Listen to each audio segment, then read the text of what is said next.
ইটগুলা প্রথম মাটি থেকে এটা হচ্ছে মেন বাটি। এখন ইটগুলা বিছানো না মাটি খেয়ে 3 থেকে 4 ঘন্টা। হেই গাইজ, আসসালামু আলাইকুম, it's me Ahnaf, welcome to my another video. আজকে আমরা আসছি ইটকলা। এই ইটকলা এটা আমাদের সুনামগঞ্জ শহরে বুড়িস্থল এলাকায় পড়ছে।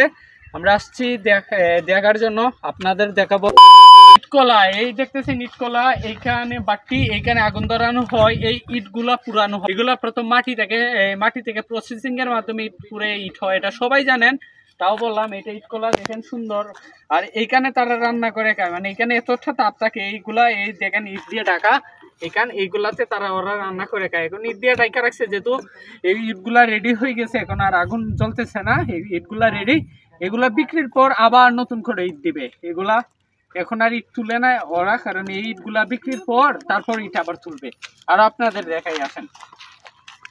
এই দেখেন এখানে ইট পুরানো হয়, এই হচ্ছে আপনার ইটের মেন জায়গা, যেখান থেকে আগুন ধরানো হয়। এই ইট কলা, এইটা হচ্ছে মেন বাটি, এইখানে আগুন ধরানো হয়, ইট পুরানো হয় এইখান থেকেই মূলত। এই দেখেন কত ইট এইখানে রেডি করে রাখছে। ইট আসলে এখন তো বর্ষাকাল, এইখানে এখন ইট আর তুলে না, এইখান থেকে ইট তুলে তারা মাটি তুলে প্রসেসিং এর মাধ্যমে এইখানে আগুন ধরে, এই যে এইখানে আগুন ধরে এটা নিচে, আর এই ইট হয় এই এলাকাতে।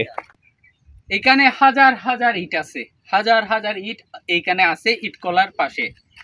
এই হাজার হাজার ইটের মধ্যে কোনো ইট আপনার যাবে মসজিদে, কোনো ইট যাবে মন্দিরে, কোনো ইট যাবে 5 তলা বিল্ডিংয়ে, কোনো ইট যাবে 20 তলা বিল্ডিংয়ে, কোনো ইট যাবে টিনের ঘরে।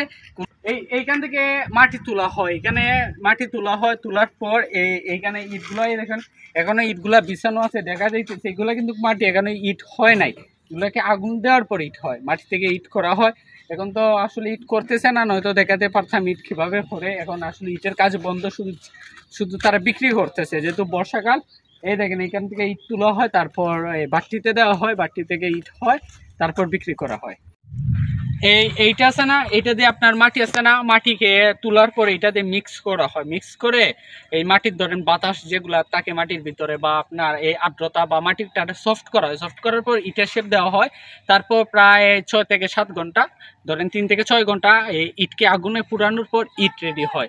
এখানে দেখেন ধাপে ধাপে ইটগুলো আছে, 3 ধাপে, মানে 3 কলামে তারা এই একদিনে প্রসেস করে, মানে একদিনে প্রায় 15 থেকে 20 হাজার ইট রেডি করা যায়। ইটগুলা প্রথমে মাটি হয়, মাটি থেকে আপনার ইটের আকার দেওয়ার পর প্রায় 3 থেকে 4 ঘন্টা আগুনে পুরানোর পর ইট রেডি হয়। তো আজকের ভিডিও এতটুকুই। আমরা সবাই আসছিলাম ভিডিও করতে, আমরা ভিডিও করছি অনেকক্ষণ। তো ভালো থাকবেন, আমাদের ছোটখাটো রিলসগুলো দেখবেন, আর সবাই আমাদের সাপোর্ট করবেন আর ফলো করবেন, ঠিক না? এখন ভালো থাকবেন, বাই।